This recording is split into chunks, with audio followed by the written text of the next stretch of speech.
Amém, irmãos?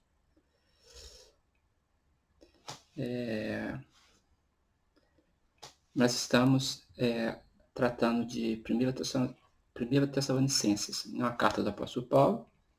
Estamos com a Bíblia aberta e seguindo a questão temática de 1 Tessalonicenses, depois vamos seguir, depois vamos para o 2 Tessalonicenses, né? E estou dentro de um conjunto, porque estamos estudando cartas paulinas, que faz parte da panorâmica bíblica que estamos postando aqui, tanto a panorâmica do Antigo Testamento quanto do Novo, em que estamos agora. Né? Então vamos lá.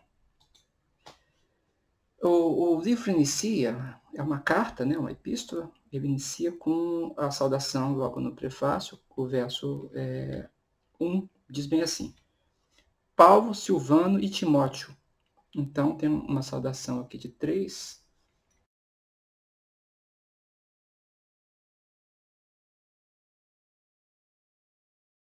Em Deus Pai e no Senhor Jesus Cristo, graça e paz a vós outros. A abertura, então, coloca Deus de Pai, né? E enfatizando o senhorio de Jesus Cristo. Jesus é o Senhor da igreja, né? A igreja obedece a Jesus. E é assim que é apresentado a saudação. Pela saudação, nós já vamos ver que se está falando de Deus como Pai, vai ter aspectos da fraternidade em todo o livro, né? E vai dizer sobre a questão da igreja, a unidade da igreja, a fraternidade dos irmãos, e o senhorio de Jesus Cristo, né? E aí, no verso 2, né, na verdade, poderia seguir até o verso 10, né, e vai falar sobre a igreja, a autenticidade da igreja. Diz assim: Damos sempre graças a Deus por todos vós, mencionando-os em nossas orações e sem cessar recordando-nos diante do nosso Deus e Pai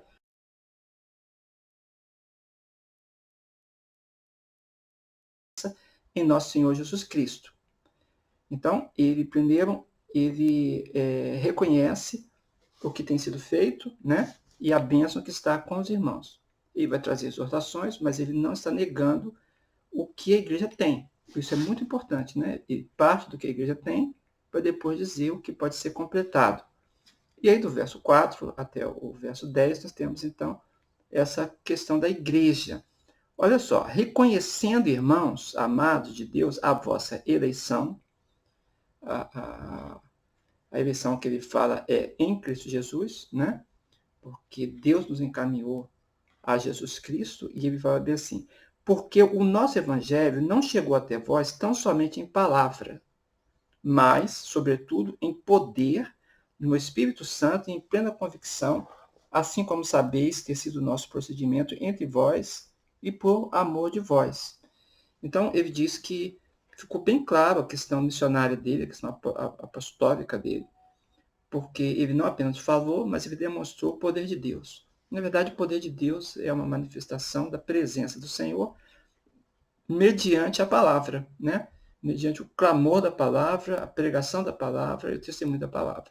Então, ele diz dessa forma, e ele fala bem assim: com efeito, vos tornastes imitadores nossos e do Senhor, tendo recebido a palavra. Então, a ministração foi feita com autoridade, foi feita com demonstração de poder, e a igreja dos Tessalonicenses recebeu isso e passou a ter como modelo, né? Quando ele fala imitação aqui, quer dizer modelo, né? O paradigma, né? Eles se tornaram, então, aquilo como a gente vê que um cristão deve proceder. Posto que, em meio de muita tribulação, com a alegria do Espírito Santo, foi que aconteceu a pregação, né? Eles estavam em lutas, a tribulação era grande, mas eles tinham alegria em compartilhar a palavra. De sorte que vos tornaste o modelo para todos os crentes na Macedônia e na Acaia. Então, em toda aquela região das províncias romanas, a igreja de Tessalônica se tornou o modelo porque seguia fielmente a palavra que recebeu. Na verdade, é isso que a gente quer, né? É o que a gente chama de igreja multiplicadora. A igreja que recebe o conteúdo, passa adiante. E ela vai, então, plantar outras igrejas e vai estabelecer líderes nessa igreja multiplicando aquilo que recebeu, né? Então ele fala, porque de vós repercutiu a palavra do Senhor, não só na Macedônia e Acaia, mas também por toda parte. Se divulgou a vossa fé para com Deus, a tal ponto de não termos necessidade de acrescentar coisa alguma. Então ele falou assim, eu não tenho mais que ensinar para vocês como fazer discipulado, como fazer pequenos grupos, como abordar as pessoas, como testemunhar do Evangelho, vocês já sabem isso, né? E diz bem assim, pois eles mesmos, no tocante a nós, proclamam que repercussão teve o nosso ingresso no vosso meio. Ou seja, a nossa chegada missionária teve frutos, e até as pessoas que estão em volta dizem sobre isso, né? E como deixando os ídolos vos converter mesmo, sair da idolatria, né? Eu chamo de religião cultural, porque o ídolo é uma construção religiosa produzida pela cultura humana, né? No entendimento humano a respeito do seu contexto espiritual, e fala assim, para servir o Deus verdadeiro, que é a pregação autêntica missionária, né? Que as pessoas ultrapassem esses limites culturais e agora enxerguem o Deus, enxergar com o coração, né? Porque Deus é invisível, contemplar com o coração o Deus invisível, não o Deus da idolatria, o Deus da imagem, mas o Deus que está presente em todos os lugares, em todos os instantes, e não pode ser representado por imagem e escultura. E para aguardardes do céu o seu Filho, a quem ele ressuscitou dentre os mortos, Jesus que nos livra da ira vindoura. Aqui, um dos temas principais da carta aos Tessalonicenses é colocado, né? É adiantado aqui. Então, ele está falando do que Deus fez com Jesus Cristo, né? Que Jesus Cristo ressuscitou dos mortos, e ele é quem nos livra da ira, porque a salvação, é importante dizer aqui, né? A gente fala, aceite a salvação, mas salvar de quê? Alguns pensam que é salvar do maligno. Não. A salvação não é salvar do maligno. Autoridade sobre o mal, autoridade sobre as obras das trevas, o poder de Deus para vencer pecados e a malícia fazem parte do contexto de uma vida santificada. Mas a salvação, assim, salvar de quê? É salvar da ira de Deus, salvar do juízo final, salvar de que nós, seres humanos, pecadores, nos afastamos de Deus, nos tornamos reprováveis. Então existe um juízo que acontecerá sobre toda a humanidade dentro de algum tempo, né? E alguns se aproximavam historicamente desse dia e outros morrem antes, né? Porque o juízo é espiritual, está na eternidade. A eternidade adentra a história, né? Fazendo marcos, mas na verdade Deus está diante de todos, né? Então é disso que ele está falando, de que a salvação nos livra da condenação eterna. Então, é salvar-se do juízo, da condenação final. Quem faz isso? Jesus Cristo. Mediante o quê? A redenção que ele fez na cruz. E nós apresentamos o que a ele? Uma resposta positiva de fé, recebendo como nosso Salvador. Então, este é o Evangelho. É isso que faz alguém sair da idolatria cultural e se encontrar com a religião espiritual e o Deus da revelação, né? Bem, então nós encontramos isso até o verso 10. E aí entramos no segundo capítulo, né? Vai falar dos obreiros do reino de Deus. O capítulo 2, de 1 a 12. Né? Depois de 13 a 16, vai falar sobre a questão da perseguição, né? Porque a perseguição, ela segue pelo mundo uma reação daqueles que estão no maligno, reação contra a luz, quer se esconder da luz do Evangelho, né?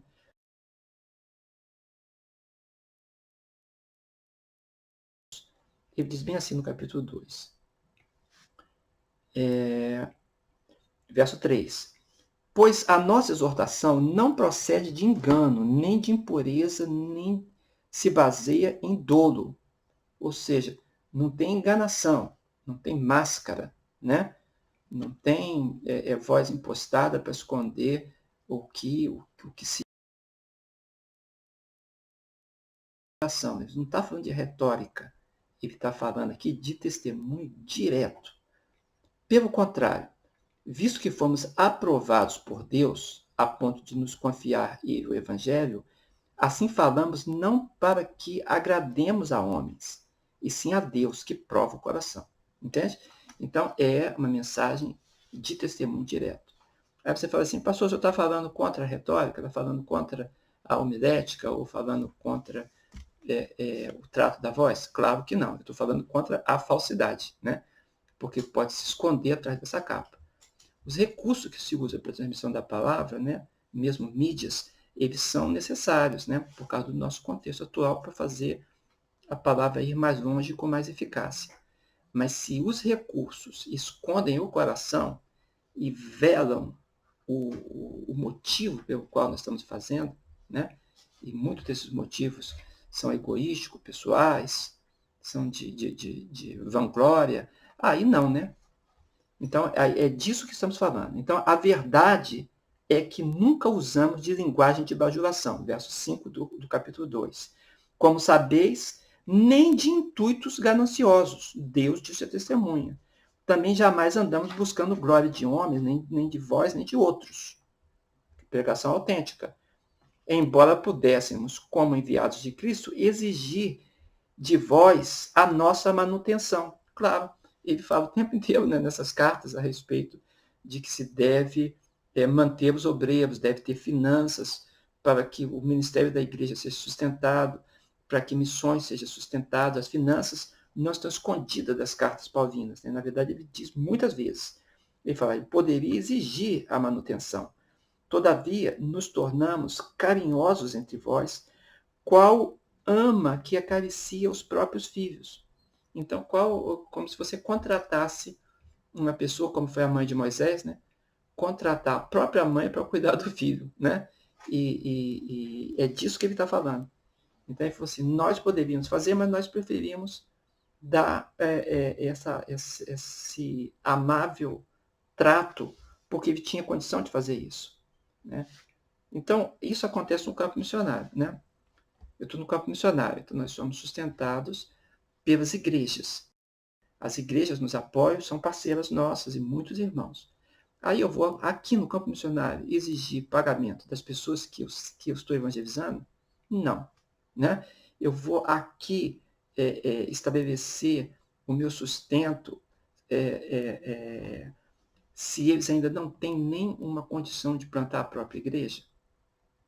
Então, as igrejas, elas são plantadas para serem autossustentadas e enviar obreiros. Então, deve-se ter o cuidado, e aqui é uma palavra missionária, né?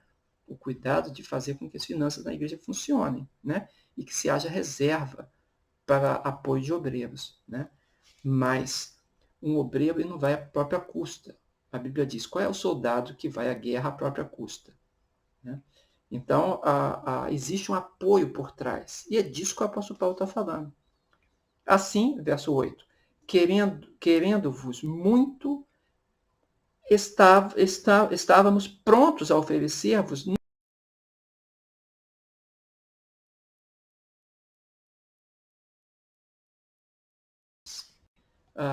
Eu lembro que a gente no campo missionário, né?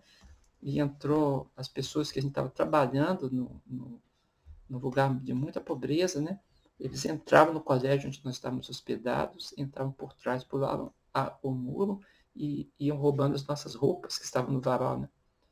E o Espírito Santo tocou meu coração, eu não tinha visto, dei a volta por trás do colégio e encontrei eles lá, pulando o muro com as nossas roupas. E eu falei bem assim, vocês parem em nome de Jesus, eles ficaram parados. É uma gangue. Eu falei, vocês sabem o que nós estamos fazendo aqui na comunidade? Nós estamos testemunhando de Cristo, pregando o Evangelho, e o que nós estamos doando para vocês é a nossa própria vida, é o nosso próprio coração. E vocês querem levar as nossas roupas? E aí eles ficaram envergonhados, pularam o muro de volta e colocaram a roupa de novo no varal. Né? Então, depois eles foram assistir o culto, né? Assistir a pregação. Então, é disso que o apóstolo Paulo está falando. O que foi entregue para eles? A própria vida, né? Ele fala assim, então tem labor, tem fadiga, né? Tem muitos trabalhos, né? Ele falou assim, procuramos viver à custa de nenhum de vós do campo missionário, né? É o que ele fala no verso 9. Esse é o sentido, é o contexto, né? Para vos proclamar o evangelho, né? E Deus e vocês mesmos são testemunha disso. Então, dessa forma, colocando assim, o evangelho passa a ter mais autoridade onde ele é pregado, entendeu? Ele entra com mais força do que se dependesse dos recursos da própria plantação para se manter, né? Depois de plantado, é outra coisa.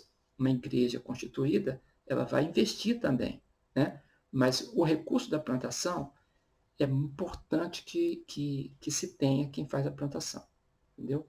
Isso vem da igreja.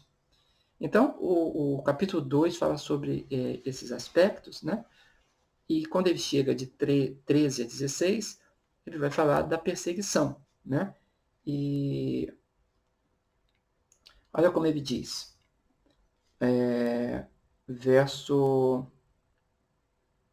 15: os quais não somente mataram o Senhor Jesus e os profetas, como também nos perseguiram, e não agradam a Deus e são adversários de todos os homens, a ponto de nos impedirem de falar aos gentios para que esses sejam salvos, a fim de irem enchendo sempre a medida de seus pecados. A ira, porém, sobreveio contra eles definitivamente. Então, Deus faz isso, né? No momento que Deus ele intervém. Mas existe empecilho nesse mundo? Sim. Existem pessoas que são contra nós? Sim, sempre haverá. Né? Como eu falo, é o conflito de interesse entre as trevas e a luz. E aí no verso 17, é colocado, né, 17 até o 20, né, o interesse, né, pelos aqueles irmãos, né, o carinho que ele tem, né? Pois quem é a nossa esperança ou alegria ou coroa que exultamos na presença do nosso Senhor Jesus em sua vinda? Quem é a nossa alegria? Qual é o prêmio que eu tenho diante de Deus para apresentar a Ele do que eu fiz aqui? Ele fala, não sois vós? Sim, vós sois realmente a nossa glória e a nossa alegria. Na verdade, quem realiza a plantação da igreja passa a ter uma dignidade daquilo que foi feito. E é isso que ele está falando. Aí entramos, então, no capítulo 3, né? E o capítulo 3 está falando do amor autêntico, né? O 3, do 1 ao 10, ele fala assim, pelo que não podendo suportar mais o cuidado por vós, pareceu-nos bem ficar sozinhos em Atenas. E enviamos nosso irmão Timóteo, ministro de Deus, no Evangelho de Cristo, para, em benefício da vossa fé, confirmarmos e exortarmos. Ele falou assim, teve um tempo que eu tive que colocar líder, né? Porque o missionário vai de um campo, vai para o outro, né? E as lideranças ficam. Ele fala assim, então foi isso que eu fiz, a fim de que ninguém se inquiete com tribulações, porque vós mesmos sabeis que estamos designados para isso, né? Designados para plantar, autoridade.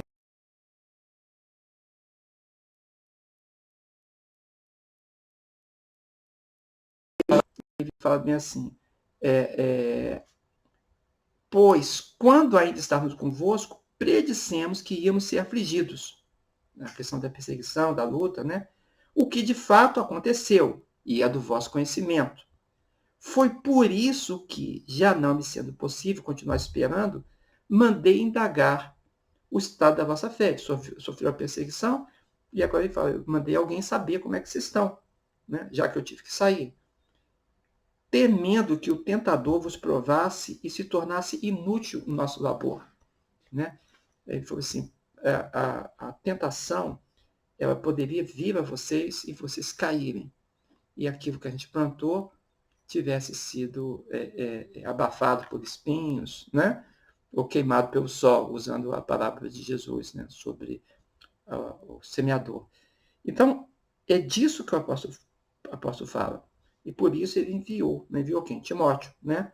Agora, porém, com o regresso de Timóteo, vindo do vosso meio, trazendo-nos boas notícias da vossa fé e do vosso amor, e ainda de que sempre guardais grata lembrança de nós, desejando muito ver-nos, como aliás também nós a vós outros, sim, irmãos, por isso fomos consolados.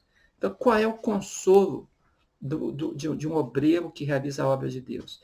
É saber que aqueles que receberam a obra de Deus estão bem, estão firmes, né? Apesar das lutas e apesar das dificuldades, né? É essa notícia que eu gosto de receber dos campos missionários, onde nós plantamos igreja ou onde nós edificamos, né? O trabalho de Deus. Então, o capítulo apresenta dessa forma, né? E a gente então entra aqui do verso 11 e 13, né, fala da questão genuína, nós já passamos aqui, mas o apóstolo tem o coração dele é de que eles estejam bem, entendeu? Tanto no capítulo 2 quanto no capítulo 3, é assim que ele apresenta. E no 3:11, ele vai fazer então a oração dele, né? Ele fala assim, capítulo 3:11. O nosso mesmo Deus e Pai, Jesus, nosso Senhor, dirija-nos o caminho até vós.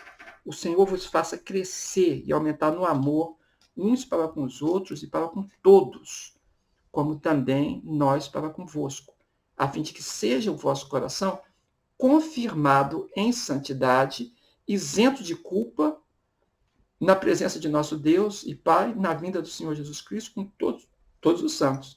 Então, essa palavra, né, a gente usa uma palavra em teologia chamada parousia. O melhor, todo mundo fala parousia, mas esse S, na verdade, não tem som de Z, não, entre duas vogais. Né? No grego não teria isso. Seria parousia. Né? Mas quando a gente fala, parece errado, fica todo mundo falando parousia, a gente usa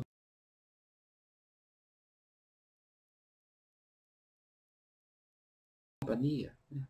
Par, ao lado, o sia, ser, vir na companhia, a vinda de Jesus, não uma vinda solitária. Ele vem com os seus santos, diz a palavra. E essa palavra encerra essa grande teologia. E ele diz aqui, né, sobre a vinda do Senhor Jesus de novo, né? Por que ele está falando isso? Porque ele vai entrar nessa administração, né?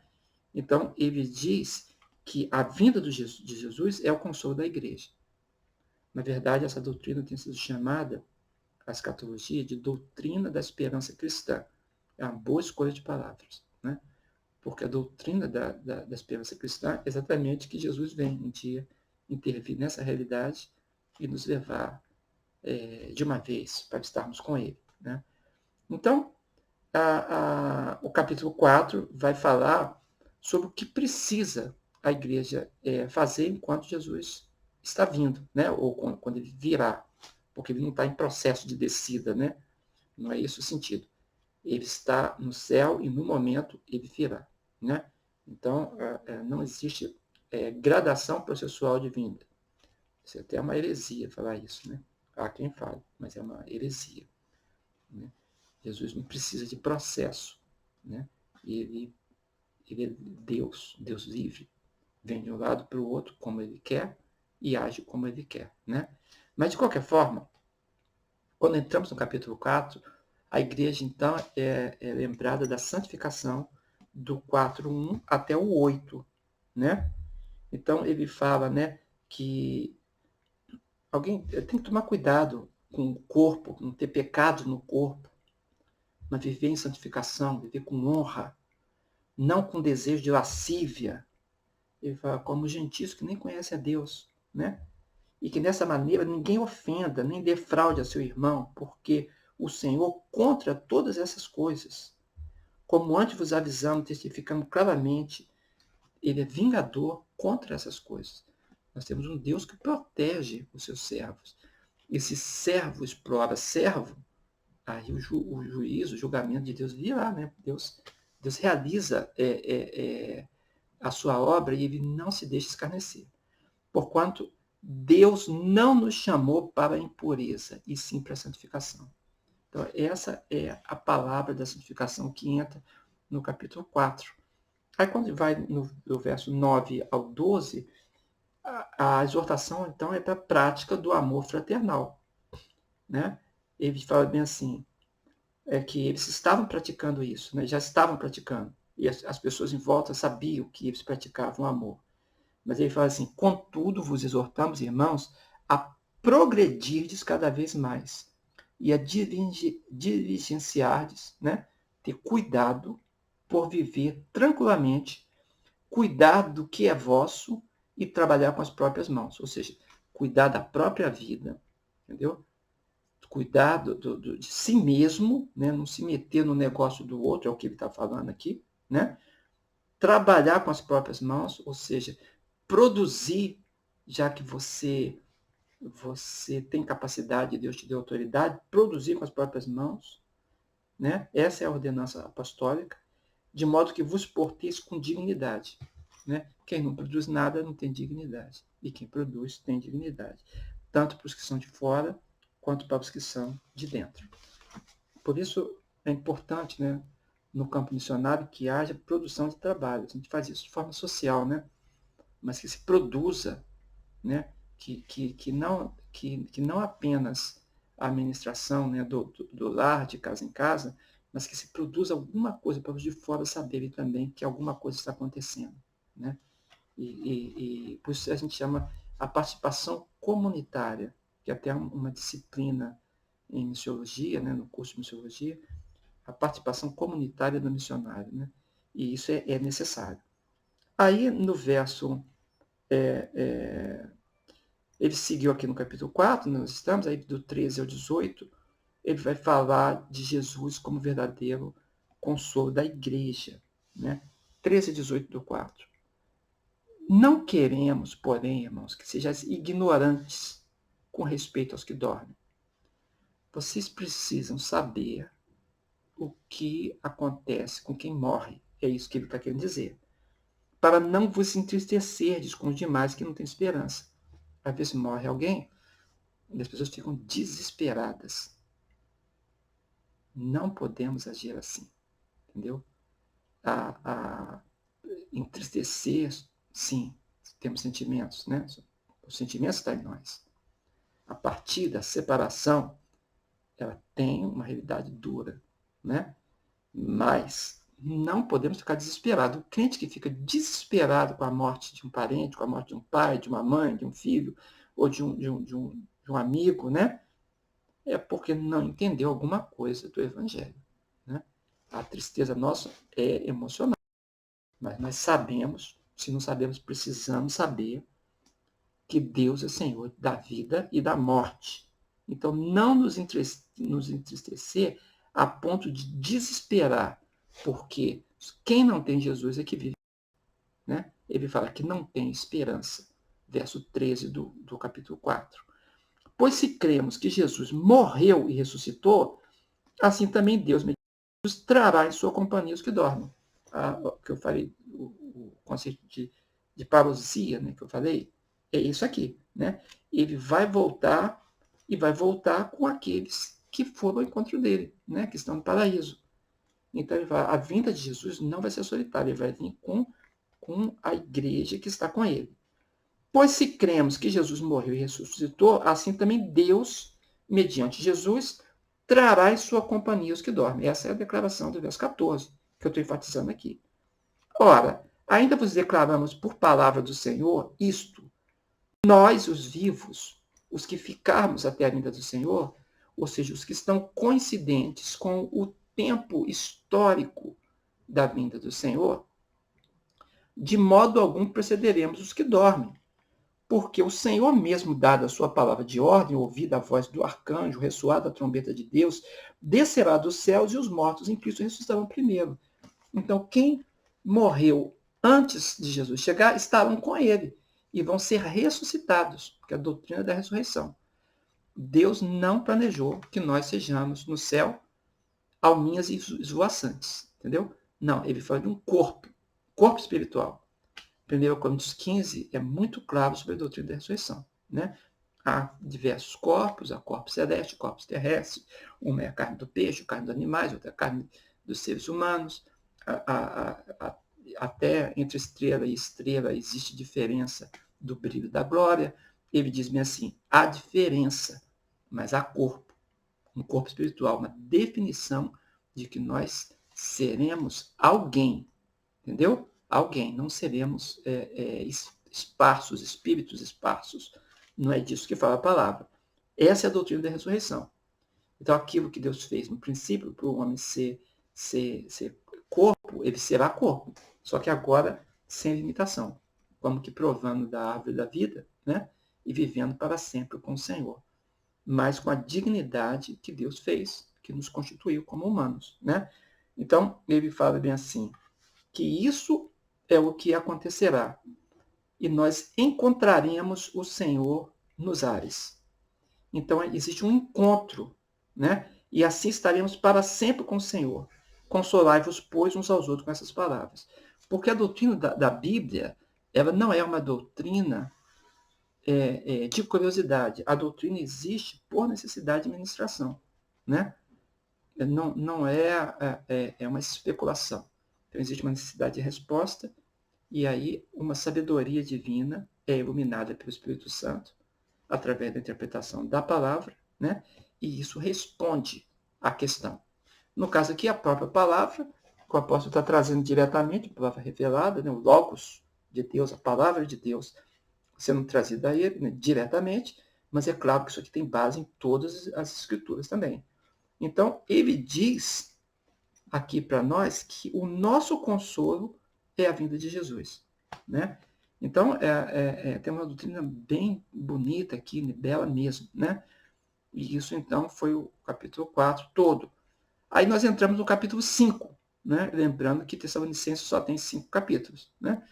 Então, a clareza agora, né? A lucidez do apóstolo agora é sobre o que acontece com a igreja, né? O capítulo 5, de 1 a 11, diz bem assim: Irmãos, relativamente aos tempos e às épocas, não há necessidade que eu vos escreva. Ele fala bem assim, pois vós mesmos estáis inteirados com precisão de que o dia do Senhor vem como ladrão de noite. Vem como ladrão, quer dizer, é repentino, né? Quando andarem dizendo paz e segurança, eis que lhes sobrevirá repentina destruição. Como vêm as dores de parto, a que está para dar à luz, e de nenhum modo escaparão. Ele fala assim, existem alguns sintomas que a gente pode observar, né? Jesus fala para a gente não ficar pesquisando datas, entendeu? Épocas, fazendo continha de quando Jesus vem. Ele não autorizou a igreja a fazer isso. Quem faz está fazendo desautorizado da palavra de Jesus, né? Mas ele fala, existem sinais que podem ser percebidos, e os sinais nos mostram para a gente ficar apercebidos, né, de que está perto. E com isso fazer o quê? Nos animarmos mais ainda, né? E nos consolarmos, usando a palavra dele aqui, né? Aí ele fala assim, mas vós, irmãos, não estáis em trevas, para que esse dia, como ladrão, vos apanhe de surpresa. Vocês não estão andando na escuridão sem saber da revelação. A luz do Espírito Santo atua na igreja pela palavra. Porquanto vós todos sois filhos da luz e filhos do dia. Nós não somos da noite nem das trevas. Assim, pois, não dormamos como os demais. Então, existe um sono espiritual, né? Que a pessoa não consegue perceber as coisas de Deus. Estão sonolentos, estão dormentes e não estão despertos para o que é de Deus. Os sinais dos tempos que se apresentam com muita clareza, né? Assim, pois, não durmamos como os demais. Pelo contrário, vigiemos e sejamos sóbrios. E aí ele vai falar agora sobre qual é o comportamento desses que não conseguem discernir. Ora, os que dormem, dormem de noite. Os que se embriagam, é de noite que se embriagam. Nós, porém, que somos do dia, sejamos sóbrios, revistamos-nos da couraça da fé, do amor e tomando como capacete a esperança da salvação. Ou seja, andar com sobriedade, não entenebrecidos, né? Escurecidos os olhos sem perceber o que está acontecendo e o coração sem discernir. Quem é de Deus, quem está com Cristo, está percebido com Cristo, quem está na oração, quem está na palavra, está desperto que o dia do Senhor está vindo, né? E aí nós trabalhamos mais ainda, porque queremos que a colheita do Senhor seja grande. Então, essa é a declaração do capítulo 5. E ele fala aqui, né, nós estamos na primeira parte, de 1 a 11, né? ele fala bem assim, vocês precisam se consolar uns aos outros, edificando-se reciprocamente, como também estás fazendo, a partir desse entendimento, né, de que o Senhor vem. Aí entramos aqui do 12 ao 15, né? Ele fala aqui da própria vida da igreja, né, que é o que ele está falando aqui. Ele fala da palavra, fala da vinda de Jesus, fala do comportamento do crente. Aí de 12 a 15. Agora vos rogamos, irmãos, que acateis com apreço os que trabalham entre vós e os que vos presidem no Senhor e vos admoestam, e que os tenhais com amor em máxima consideração por causa do trabalho que realizam. Vivei em paz uns com os outros, uns com os outros, né? Por que ele diz isso? Novamente, ele falando dos seus colaboradores, dos missionários, da plantação, da liderança da igreja, entendeu? Ele fala, essas pessoas precisam ser consideradas, entregar a vida inteira pelo Evangelho. Então, precisa ser considerado. Ele fala, tenha consideração e receba a demonstração, porque eles falam a verdade, né? Exortando-vos também, irmãos, a que admoesteis os submissos. Então, as pessoas que são tão rebeldes, vai ser a liderança que vai ficar se desgastando com eles? Não. Irmão com irmão deve admoestar. E dizer, você não está escutando a pregação? Você não está escutando o ensino? Você não está percebendo as orações? Não está escutando a palavra de sabedoria? Então, nós mesmos, todos os que são membros da igreja, que são cristãos, que são de Deus, testemunhos de Cristo, devem ajudar a lidar com os submissos, senão a liderança se desgasta. Fica sendo uma liderança calejada, né? Difícil, só lidando com embates, porque não existe mais quem lide com os embates. E aí a palavra do consolo não vem do púlpito, não vem da administração, não vem do discipulado, porque o líder está áspero, tendo que lidar somente com os problemas, né? Então ele fala, divida essa carga, é o que diz 1 Tessalonicenses 5,14, né? Evitai que alguém retribua a outrem mal por mal. Pelo contrário, segui sempre o bem entre vós e para com todos. Regozijai-vos sempre, orai sem cessar. Em tudo dai graças, porque essa é a vontade de Deus em Cristo Jesus para convosco. Então ele fala, reconheça as lutas, participe da sua porção, mas não deixe que o mal triunfe, né? É muito ruim quando a ovelha começa a rosnar, né? E a gente olha, parece que o comportamento parece de lobo e não de ovelha, né? Por quê? Porque deixou o rancor, né? E as coisas ficam ruins. Qual é o remédio para isso? Renovar a alegria. Regozijai-vos sempre, renove a sua alegria. Renova como? Em Deus, pela palavra, pela oração, pela comunhão, pelo serviço cristão. Orai sem cessar. Então, continue as orações. Graças a Deus deve ser dada em tudo, não por tudo. Ok?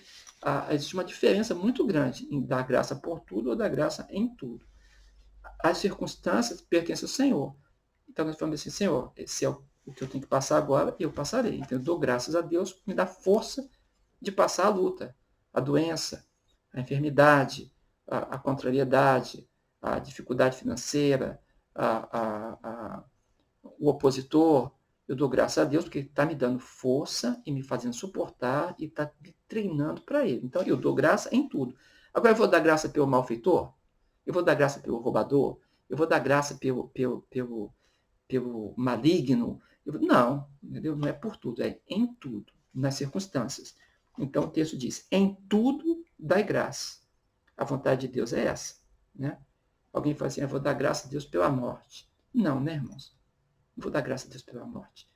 Eu vou dar graça a Deus porque Cristo está comigo e eu posso enfrentar a morte na autoridade dele e com a sobriedade dele e na paz do Espírito. É diferente? É. Aí Jesus fala, olha, se possível, eu queria que passasse de mim esse cálice, mas seja feita a vontade de Deus e não a minha. Entende? Jesus não está dando graças pela cruz que ele haveria de enfrentar. Mas ele fala assim, eu vou enfrentar, porque essa é a vontade para a minha vida, a salvação dos pecadores. E foi isso que ele fez. Então, Jesus não escolheu a cruz. Isso é um erro muito grande. Jesus escolheu a vontade de Deus Pai, ainda que fosse a cruz. É diferente para você? Bem, é diferente para Paulo. E ele fala, não apagueis o Espírito. Não tenho o que dizer sobre isso, né? Apagar o Espírito é você rejeitá-lo, rejeitar a ministração dele, né? Não apagueis o Espírito. Ele fala, destruir o Espírito. Não, ninguém pode destruir o Espírito. Mas pode fazer que a palavra dele fique calada no seu interior. Né? Não apagueis o Espírito. Não desprezeis as profecias. Nota que desprezar a profecia está junto com apagar o Espírito. Então, ele está dizendo aqui, né? Deixe Deus falar. É isso que ele quer dizer, né? Preze a palavra de Deus para que o Espírito seja vivo em você e não apagado. Julgai todas as coisas. Retende o que é bom. Julgue o que é bom, fica, o que não é bom, fora. Né? A palavra missionária costuma dizer bem assim, coma o peixe e jogue fora a espinha. Né? Então é isso que fazemos, não engolir a espinha. Né? Jogue fora a espinha. Então, julgue as coisas e retende o que é bom. Abstende-vos de toda a forma de mal. E aí vem essa sessão final, né? Que ele fala aqui do 23 ao 28, né? 23 e 28. Então, a saudação final, a gente continua tendo os mesmos três que iniciaram a carta, que é uma carta tripla, né? Dos três. Quando ele começou lá no 1, vocês lembram? Ele fala assim, Paulo, Silvano e Timóteo, não é isso? Aí agora, no final, ele está falando aqui, né? O Deus de paz vos santifique em tudo, e o vosso espírito, alma e corpo sejam conservados íntegros e irrepreensíveis na vinda do nosso Senhor Jesus Cristo. Integridade total do ser diante de Deus. Ele começa no espírito, não no corpo, né? O espírito, alma e corpo. Integralmente, nessa ordem, colocada diante de Deus com conservação de santidade. Fiel é o que vos chama, o qual também fará. Então, Deus que é fiel faz todas as coisas. Né? Ele é quem faz todas as coisas.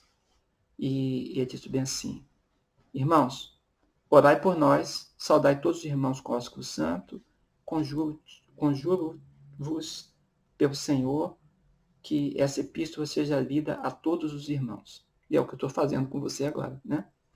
Seja lida a todos. A graça de nosso Senhor Jesus Cristo seja convosco. Amém? Daqui a pouco vamos ver 2 Tessalonicenses. Sou o pastor Valdeir Contaifa e trago para vocês esses estudos das cartas de Paulo. Amém.